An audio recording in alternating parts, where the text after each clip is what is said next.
주님 안에서 사랑하는 성도 여러분, 우리가 하나님의 말씀을 함께 나눈다고 하는 것은 참 특권이요 복된 일입니다.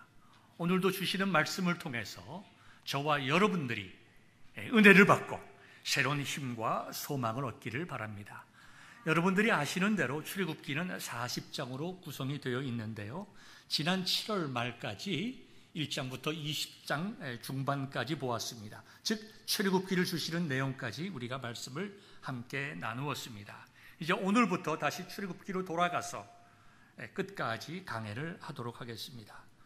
2달 만에 다시 출애굽기로 돌아가기 때문에 여러분들에게 잠시 1장부터 20장까지의 내용을 한번 말씀을 요약하여 드리고자 합니다. 하나님께서는 애굽에서 노예로 살고 있던 이스라엘 백성들을 모세를 불러 이끌어내셨습니다. 모세의 능력이 아니라, 모세의 지도력이 아니라 온전한 하나님의 은혜요 능력이었습니다. 하나님께서는 10가지 재앙을 통하여 이스라엘 백성들을 이끌어내셨는데, 특별히 출애굽기 12장에 보면은 마지막 10가지 재앙 중 10번째 재앙의 내용이 기록되어 있습니다. 하나님께서는 이스라엘 백성에게 말씀하셨습니다.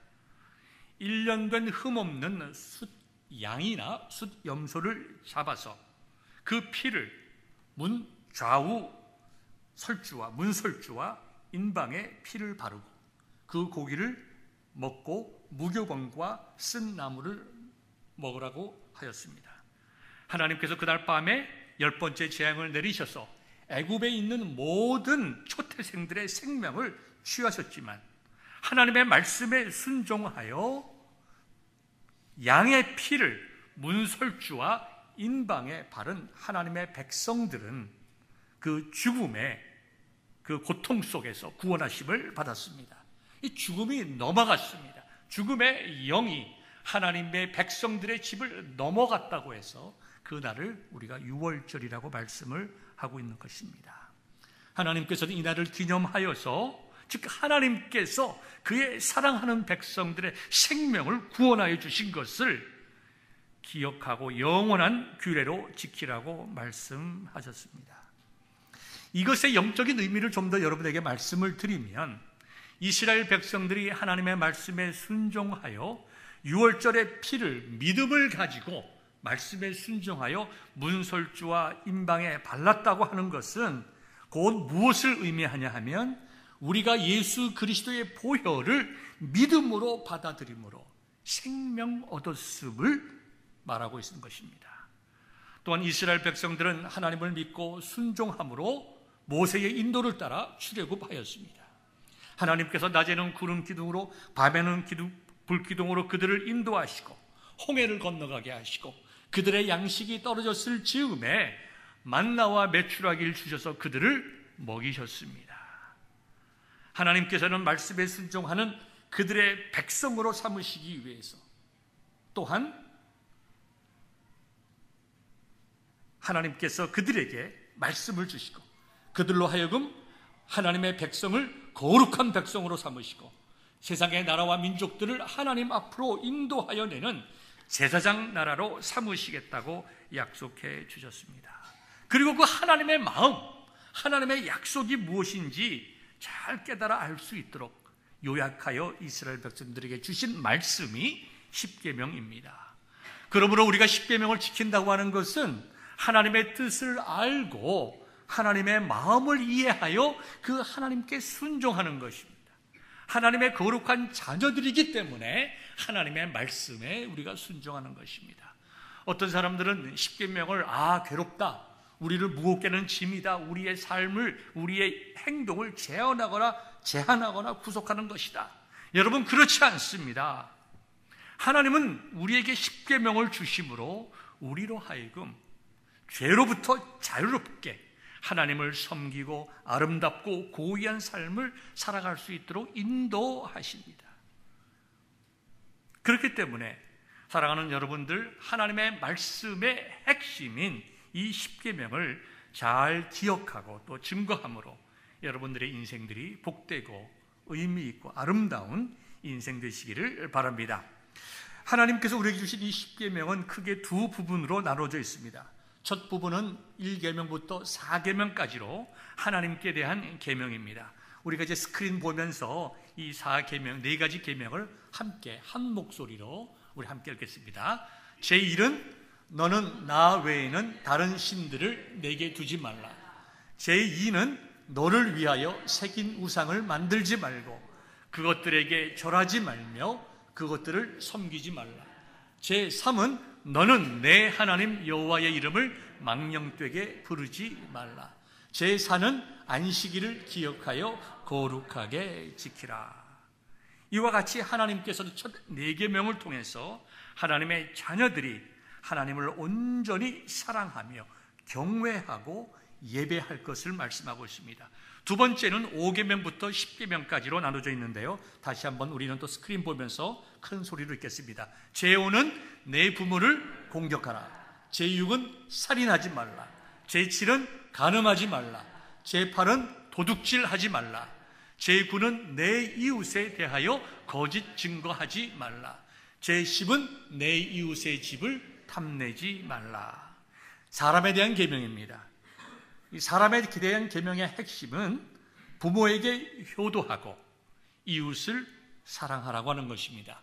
마태복음 23장을 보면 한 율법사가 예수님께 질문하는 내용이 있습니다. 선생님, 율법 중에서 어느 계명이 제일 큽니까? 여기 율법이라고 하는 것은 근본적으로 모세 오경을 얘기하는 것입니다. 모세 오경의 내용이 함축된 것이 10계명입니다. 그래서 오늘 본문의 컨텍스트로 돌아가서 말씀을 드리면 이 율법사의 질문은 10계명 중에 어느 계명이 제일 크고 중요한 계명입니까? 이렇게 질문했다고 이해하여도 큰 무리가 없습니다. 그때에 우리 주님께서 그 율법사에게 이렇게 말씀하셨습니다. 내 마음을 다하고 위로 올라갑니다. 목숨을 다하고 뜻을 다하여 주 너희 하나님을 사랑하라. 이것이 첫째 계명이다. 그 다음에 내 마음을 다하고 목숨을 다하고 뜻을 다하여 내 이웃을 사랑하라. 이것이 모든 하나님의 말씀, 율법 10계명의 가장 중심되는 사상이다. 이렇게 말씀하셨습니다. 이제 우리는 이스라엘 백성들이 하나님으로부터 십계명을 받는 그 역사적인 현장 속으로 들어가겠습니다. 이스라엘 백성들이 출애굽하여서 2달 동안 여행을 하였습니다. 여러 가지 어려움과 기쁨과 그런 과정들을 통해서 이제 시내산에 이르게 되었습니다. 그들이 자율적으로 시내산으로 간 것이 아니고 하나님께서 그들을 시내산으로 인도하셨습니다. 하나님께서 그들에게 십계명 말씀을 선포해 주시기 위해서 그들을 시내산으로 인도하셨다는 것입니다. 시내산은 여러분들이 잘 알고 있듯이 모세가 하나님으로부터 소명을 받은 호렙산과 같은 산입니다. 시내산, 호렙산은 같은 이름입니다. 사실 우리는 이 시내산이 어디에 있는지 알 수가 없습니다. 성경학자들이나 고고학자들은 시내산이 여기일 것이다 라고 추측은 하지만 사실 정확히는 아무도 모릅니다. 일반적으로 우리가 여겨지기는 그 시나이 반도, 즉 사우디아라비아 쪽 남쪽에 있는 그 광야의 산일 것이라고 추측을 합니다. 지리적으로는 시나이 반도 남쪽에 있는 것이 맞습니다만은 그 광야에 산들이 굉장히 많이 있습니다. 그래서 어떤 산인지 정확히 알 길이 없습니다. 우리가 시내산이 시내 광야라고 부르는 그곳에는 수많은 산들이 있습니다. 큰 산들이 아니고 정말 작게는 언덕, 좀 높은 산들은 뭐 한 50m, 100m, 아주 높은 산들은 한 150m, 이 정도의 산들이 수없이 광야에 정말 옹기종기 퍼져 있습니다. 그러니까 그 어디에, 그 중에, 그 많은 산 중에서 어느 산이 시내산인지 우리가 알 길이 없는 것입니다. 그리고 그 시내 광야는 여러 가지 영화의 촬영 장소로 사용되고 있습니다. 여러분들이 나이 드신 분들은 기억하시죠? 영화 아라비안 나이트, 아라비아의 로렌스. 그 다음에 젊은 분들이 좋아하는 영화 마션. 이것들의 촬영지가 지금 그 시내 광야입니다. 그렇지만 하나님께서 이스라엘 백성들을 시내산, 즉 호렙산으로 인도하여 주신 것을 모세는 기억을 하고 알고 있었습니다. 왜냐하면 자기가 하나님을 만나고 하나님으로부터 사명을 받은 산이었기 때문입니다. 그래서 그는 자연스럽게 하나님을 다시 만나기 위해서 호렙산, 즉 시내산으로 올라갔습니다. 하나님은 거기서 모세를 만나 주셨습니다. 그리고 모세에게 말씀하셨습니다. 나는 이스라엘 백성들을 애굽에서 이끌어내고 독수리 날개로 업어 인도하여 낸 여호와 하나님이시다. 이 말씀은 여러분들 기억하십니까? 어미 독수리가 새끼 독수리를 어떻게 훈련시킵니까? 새끼 독수리를 물고 높은 산에 높은 창공에 올라가서 그냥 떨어뜨립니다. 그러면 이 어린 독수리는 살기 위해서 날갯짓을 퍼덕퍼덕합니다. 떨어질 쯤 되면 어디서 나타나는지 어미 독수리가 날개를 쫙 펴서 그 날개로 그 어린 독수리 새끼를 팍 받아줍니다. 아이고 이제 살았구나 할 때 어미는 다시 또 꼭대기로 올라가서 또 떨어뜨립니다. 이런 과정을 통해서 새끼 독수리는 근육이 생기고, 그죠? 이제 창공을 날아갈 수 있는 그러한 튼튼한 독수리로 자라나는 것입니다.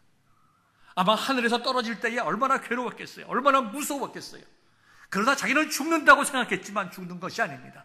어머니 독수리가 그의 생명을 안전하게 지켜주고 훈련시켜서 튼튼한 독수리로 만드는 것처럼 하나님께서 이스라엘 백성들을 그렇게 인도하여 내셨다는 것입니다. 무슨 훈련이고 무슨 연단입니까? 하나님 말씀에 순종하는 훈련이었습니다. 이렇게 말씀에 순종을 하면 하나님께서도 이스라엘 백성들을 자녀 삼으시고 거룩한 백성으로 삼으시고 세상의 열방들을 하나님께로 인도하는 제사장 나라로 삼으시겠다고 약속하셨습니다. 이 모든 말씀을 들은 모세가 산에서 내려와서 백성들에게 그대로 전합니다. 그랬더니 백성들이 일제히 응답하여 이렇게 말합니다. 하나님께서, 여호와 하나님께서 우리에게 명령하신 대로 다 행하리이다. 마음은 훌륭합니다. 뜻도 좋습니다. 그러나 그들이 할 수 없는 일들이지만 그들의 마음이 그랬다 이거죠. 그들의 마음이 이제 우리가 하나님을 정말 섬기면서 살아야 되겠다. 그럴 때에 하나님께서 그들에게 다시 말씀했습니다. 내가 빽빽한 구름 가운데 임자여 내가 너와 말함을 백성들로 하여금 직접 듣게 하겠다. 지금까지 모세는 하나님의 말씀을 듣고 전달했는데 이제 하나님께서는 모세에게 말하는 것을 모세뿐만 아니라 모든 이스라엘 백성들이 함께 듣게 하시겠다는 것입니다. 그 약속의 말씀을 들은 모세는 이틀 동안 준비시킵니다. 그들을 정결하게 합니다. 거룩하게 합니다. 그리고 셋째 날 아침에 하나님을 만나기 위해서 이제 시내산 밑으로 모여들었습니다. 그랬더니 셋째 날 아침에 하나님께서 우레와 번개와 빽빽한 구름 그리고 나팔 소리 가운데 산 위에 임재하셨습니다. 시내산의 연기가 자욱하였습니다. 하나님께서 강림하셨습니다. 온 산이 크게 진동하며 나팔 소리가 점점 커질 때에 모세가 말한즉 하나님께서 음성으로 대답하셨습니다. 온 백성들은 하나님과 모세가 대화하는 것을, 특별히 하나님께서 모세에게 말씀하시는 것을 그들이 들었습니다. 즉 하나님께서 우레와 천둥과 구름과 같이 빽빽한 연기 속에서, 땅이 흔들리는 그 진동 속에서 하나님께서 한 계명 한 계명씩을 모세에게 선포하는 그 정말 그 생생한 장면을 온 백성들이 듣고 지켜보았다는 것입니다. 여기 우레라고 하는 것은 다른 말로 하면 천둥입니다. 그런데 하나님께서 임재하신 가운데 나타난 우레는 자연현상의 천둥이나 그런 우레와는 다른 것이었습니다. 성경의 원어의 본문이 그것을 증거하고 있습니다. 즉 구름과 구름이 부딪힐 때 나는 그러한 천둥 소리가 아니라, 천둥으로 표현을 했지만 그 소리는 자연적인 천둥과는 다른 독특한 천둥과 비슷한 소리로서 하나님께서 이 자리에 우리와 함께 하심을 백성들이 느낄 수 있는 하나님의 임재와 거룩성을 나타내는 소리였다는 것입니다. 그러니까 이런 외적인 물리적인 효과가 아니라 하나님께서 이스라엘 백성들로 하여금 내가 이제 이곳에 임해서 너희에게 내 말을 선포하겠다라고 하는 것을 온 백성이 확실하게 알 수 있도록 인간이 느낄 수 있는 오감으로 느낄 수 있는 그런 방법들을 통하여 하나님의 임재를 나타낸 신적인 소리요, 신적인 그런 행동들이었다는 것입니다. 얼마나 놀랐겠어요. 온 산이 흔들립니다. 한 번도 들어보지 못한 천둥과 같은 소리들이 그에게 들렸습니다. 구름이 빽빽했고 연기와 산이 정말 땅이 흔들리는 가운데 그것을 보는 이스라엘 백성들의 마음, 또 하나님께서 주시는 그 10계명의 한 계명을 듣는 그들의 마음 속에 얼마나 큰 두려움이 있었겠어요. 그래서 그것을 듣고 본 이스라엘 백성들이 이제 모세에게 말합니다. 모세여, 지금까지 당신이 그리했던 것처럼 우리로 하여금 하나님의 말씀을 하나님께서 우리에게 말씀하지 않게 해주시고 당신이 대신해서 우리에게 말을 전해주십시오. 우리가 하나님께서 하시는 말씀을 들으니까 우리가 죽을 것 같습니다. 얼마나 두려웠는지.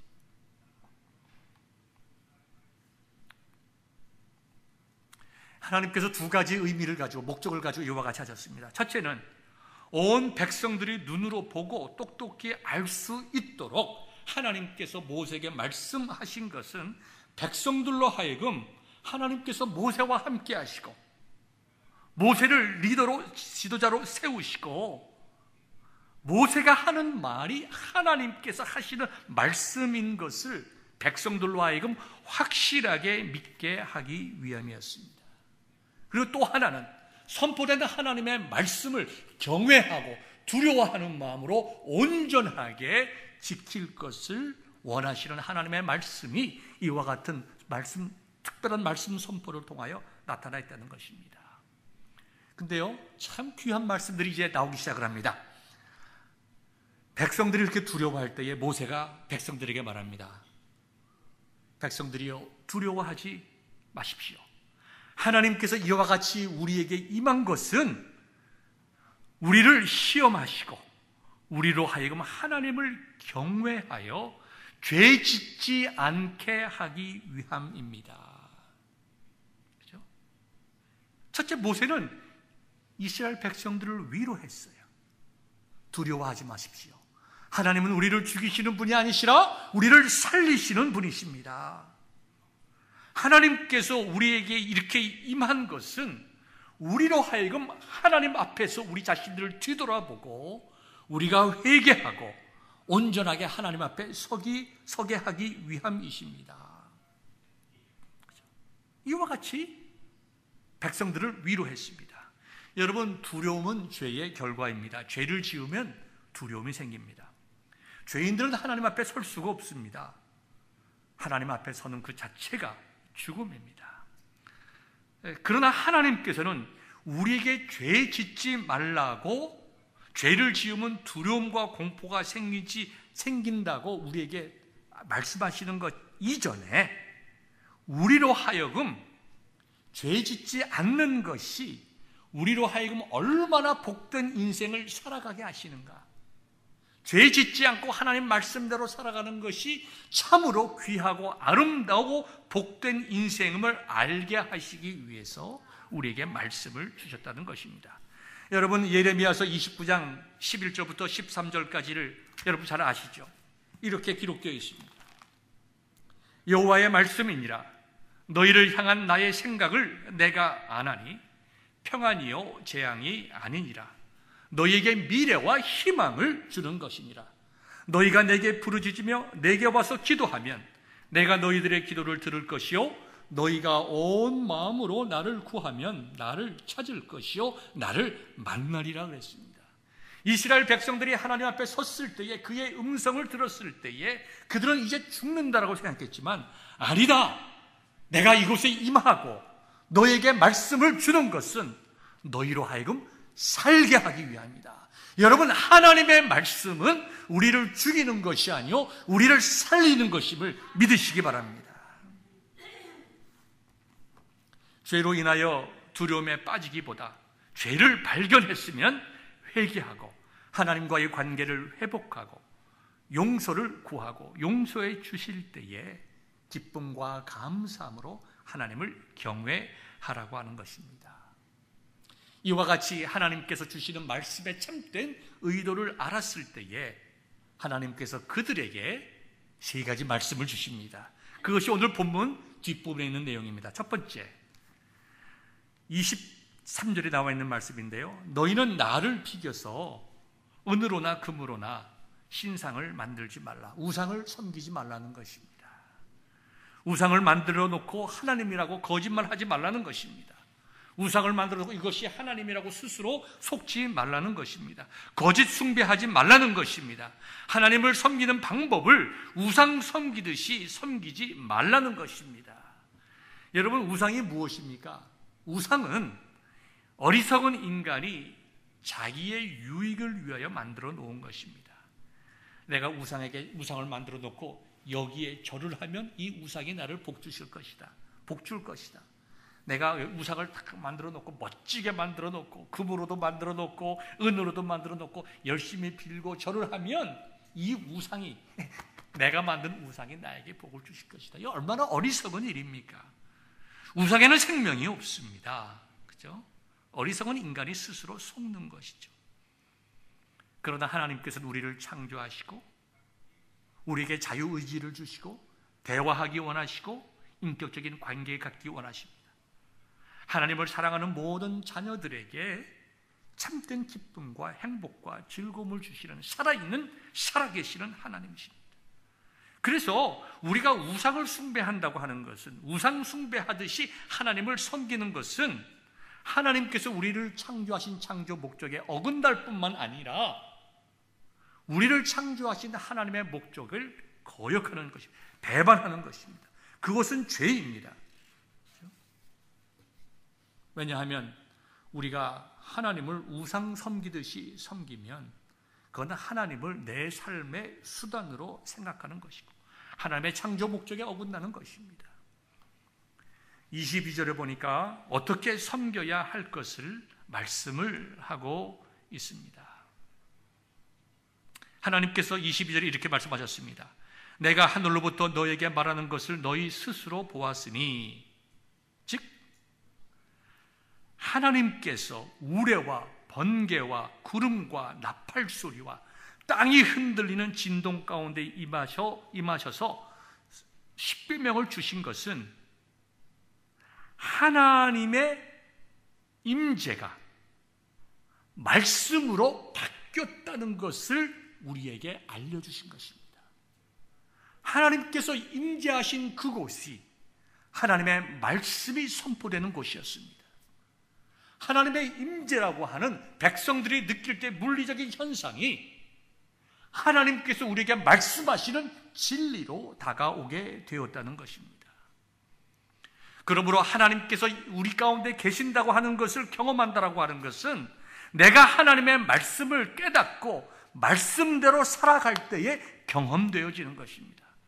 말씀 안에서 자신의 죄를 깨닫고 회개할 때에 하나님의 임재가 내 마음속에 오게 되는 것입니다. 이것이 예배입니다. 사랑하는 성도 여러분, 우리가 우상 섬기듯이 하나님을 내 삶의 수단으로 섬기는 것이 아니라 하나님의 말씀 앞에 서서 우리의 죄를 회개하고 말씀대로 순종하고 살아갈 때에 하나님께서 우리 속에 임재하심을 경험하는 복을 누리게 되는 것입니다.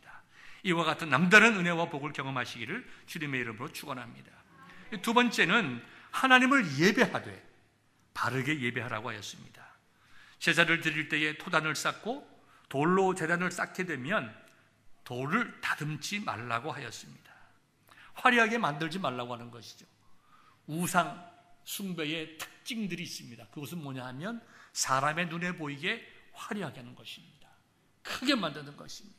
경쟁적으로 크게 우상을 만들고 거기를 은으로 씌우고 금으로 씌우고 우상의 제단을 만들 때에도 크게 사람들을 압도하게, 그 외형적으로 사람들을 압도하게 만듭니다. 왜요? 거짓되기 때문에. 거짓되기 때문에. 찰스 디킨슨이라는 사람은 이런 말을 했습니다. 항상 진실만 말하라. 그러면 당신이 말한 것을 기억할 필요가 없다. 거짓말은 사람으로 하여금 지속적으로 거짓말을 하게 합니다. 마찬가지예요. 모든 원리가 같습니다. 거짓된 것일수록 외형적인 것에 신경을 쓰고, 거짓된 것일수록 많은 말이 필요하고, 거짓된 것일수록 많은 설명이 필요한 것입니다. 진리는 간단합니다. 특별한 설명이 필요 없습니다. 우리의 마음의 중심을 들여 하나님께 예배드리는 것이 중요하지, 외형적인 것에 너희들의 예배의 중심을 두지 말라는 것입니다. 하나님은 예배를 통해서 우리와 인격적인 만남을 원하시고 인격적인 예배를 원하십니다. 요엘 선지자는 요엘서 2장 12절부터 14절까지 이렇게 말씀하셨습니다. 여호와의 말씀이 너희는 이제라도 금식하고 울며 애통하고 마음을 다하여 내게로 돌아오라. 너희는 옷을 찢지 말고 마음을 찢고 너희 하나님께로 돌아올지어다. 그러면 그는 은혜로우시며 자비로우시며 노하기를 더디하시며 이내가 그 시사 뜻을 돌이켜 재앙을 내리지 아니하시나니 그러셨습니다. 우리의 마음의 중심이 중요한 거예요. 우리의 마음의 하트가 중요한 거예요. 하나님께서 우리가 금식하고 외형적으로 울며 통회하는 것도 중요하지만 우리의 마음의 중심을 찢으며 하나님 앞에 나아가면 하나님은 우리를 외면하지 아니하시고 자비로우시고 은혜로우시고 노하기를 더디하셔서 우리를 새롭게 하여 주신다는 것입니다. 여러분, 예배는 우리가 하나님께 순전하고 온전한 마음으로 나아가는 거예요. 하나님께 나아가는 거예요. 진실한 마음으로 하나님께 나아가서 하나님을 아버지라고 부르는 것이 예배의 시작입니다. 지금은 9/11 이후로 공항의 검색이 굉장히 어려워졌습니다. 그러나 2000년인가 2001년인가 2001년으로 기억되는데 9/11이 터지기 전에는 여러분 다 아시다시피 공항의 게이트까지 우리가 들어갈 수가 있었습니다. 그래서 이제 공항에서 사람을 픽업하려면 보통 공항 안으로 들어가서 게이트 앞에 딱 기다리면 비행기에서 내리자마자 바로 우리가 이제 사람을 만날 수 있었지 않습니까? 예, 그게 9/11 전에 우리 아이들이 이제 어렸을 때에 제가 이제 어느 세미나나 어느 집회를 이제 다녀와서 공항에 딱 내리면 이제 제 처가 우리 아이들을 그때 이제 세 번째 아이가 태어나기 전인데요. 그러니까 보통 한 4살, 3살 요 정도 될 때의 애들이 나이입니다. 공항에서 딱 나오면 제 처는 저 뒤에서 서 있습니다. 근데 아이들이 말이죠, 큰 애와 둘째 한 3살, 2살, 아니면 4살, 3살 요때의 아이들이 데디 하면서 막 뛰어와가지고 내 양쪽 발을 그냥 끌어안고 앉습니다. 내 발 위에 앉아서 발을 확 끄잡고 데디. 사람들이 참 보고 흐뭇해하죠. 공항에서 나오자 제가 걸을 수가 없어요. 애들이 무거워가지고 어기작 거리면서 자기들이 얘기합니다. My daddy, my daddy. 그럼 첫째 애가 욕심이 많아요. 내 아빠야, 네 아빠 아니냐? 둘째한테 그럽니다. 그럼 둘째가 그래요. 아니야, 내 아빠야. My daddy 하면서 다리를 꼭 붙잡고 그냥 놓질 않아요. 그럼 이렇게 어그적 걸음을 걸으면서 이제 나옵니다. 아마 제 인생 중에 가장 행복한 순간이 아닌가 싶어요. 지금 뒤돌아보면. 그렇죠? 여러분들도 직장에서 지치고 집에 들어갈 때에 어린아이들이 데디 마미 하며 뛰어와서 안길 때 얼마나 기쁘고 좋습니까? 여러분 정말 우리와 하나님과의 관계를 생각해 봅시다. 우리가 기쁠 때든지 슬플 때든지 항상 하나님께 하나님, 아버지 하고 하나님께로 뛰어가는 그 마음, 하나님께 내 마음을 드리는 마음. 슬프면 하나님 나 너무 슬퍼요. 내 슬픈 마음을 하나님 앞에 그대로 토해내 놓을 때, 기쁠 때 하나님 난 너무 기뻐요. 하나님 앞에 내 기쁨을 그대로 표현할 때 우리 하나님께서 얼마나 기뻐하시고 좋아하실까. 하나님께서 우리에게 그렇게 예배드리라는 것입니다. 그렇게 내 마음의 중심을 하나님께 드리라는 겁니다. 외형적인 것도 중요하지만 더 중요한 것, 여러분들의 마음의 중심을 하나님께 드려 예배하라는 것입니다. 그렇게 예배를 드릴 때에 하나님께서 여러분들에게 은혜를 주시는 것입니다. 하나님께서 마지막 세 번째로 말씀하십니다. 너희들은 모든 삶의 영역에 있어서 거룩하고 경건하고 깨끗하게 살아야 된다. 하나님께서 우리에게 기준을 주셨어요. 여러분, 하나님의 말씀은 우리의 신앙과 생활의 유일한 기준입니다. 말씀을 선포하셨어요. 그리고 그 말씀 붙잡고 삶의 모든 영역에서 거룩하고 경건하고 깨끗하게 살아라 말씀하십니다. 본문 26절에 보니까 너는 징계로 제단을 오르지 말라. 내 하체가 그 위에서 드러날까 함이니라. 이 옛날에 그 히브리 사람들이 입는 옷을 보면 그냥 하나 입는 것입니다. 겉옷 하나 입고 뻥 터진 일자로 구멍이 이제 머리 들어가 팔 나가고 이제 다리 들어가는 이런 하나의 큰 속옷입니다. 지금처럼 우리가 언더웨어 같은 거 입는 건 아닙니다. 그렇기 때문에 계단으로 올라가면 우리의 하체가 드러나게 되어 있습니다.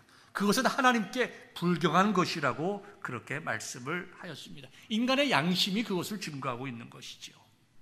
하나님께서 그렇게 하지 말아라. 계단으로 올라가게 그런 계단을 만들지 말고 이렇게 그냥 이렇게 장애인이 올라갈 수 있는 것처럼 그렇게 계단을 만들라고 하였습니다. 그래서 이 말씀을 주시는 것은 예배드리는 자는 모든 면에서 경건하고 거룩하게 하여라. 마음도 중요하고 제일 중요하지만 동시에 예배의 모든 형식과 삶에 있어서 거룩하고 경건하고 깨끗하여라 말씀하고 있습니다. 월요일부터 토요일까지 우리가 경건하게 살아야 주일 예배를 경건하게 드릴 수가 있습니다. 그렇지 않으면 디모데후서 3장 5절의 말씀과 같이 경건의 모양은 있으나 경건의 능력은 부정하는 것입니다. 어떻게 월요일부터 토요일까지 우리 마음대로 죄 짓고 살다가 주일 아침에 우리가 경건한 모습을 가지고 예배 드린다고 우리가 어떻게 경건해지겠습니까? 그걸 어떻게 하나님께서 기뻐 받으시겠어요?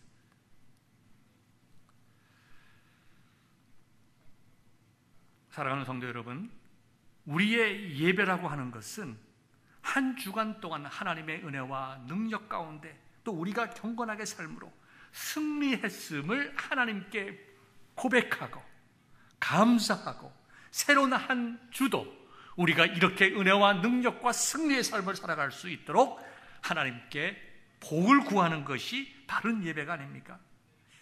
이와 같은 예배가 있어서 정말 저와 여러분들이 정말 승리하는 삶, 하나님의 말씀대로 살아가는 복된 삶, 하나님의 이름을 정말 증거하는 삶을 살아갈 수 있기를 바랍니다. 마음의 중심을 들여 하나님을 예배할 수 있기를 바랍니다. 오늘 본문 24절에 보니까 나와 있는 것 같이 내가 내 이름을 기념하게 하는 모든 곳에서, 지금 뭡니까? 하나님의 이름을 부르며 예배하는 그곳에 내가 임재하여 복을 주리라. 얼마나 귀한 말씀입니까? 내 이름을 기념하게 하는 모든 곳에서 내게 임하여 복을 주리라 하셨습니다. 예배드리는 곳곳마다 하나님께서 임재하시고 복을 주시겠다. 약속의 말씀입니다. 이와 같은 약속된 복을 누리는 저와 여러분 되시기를 주님의 이름으로 축원합니다.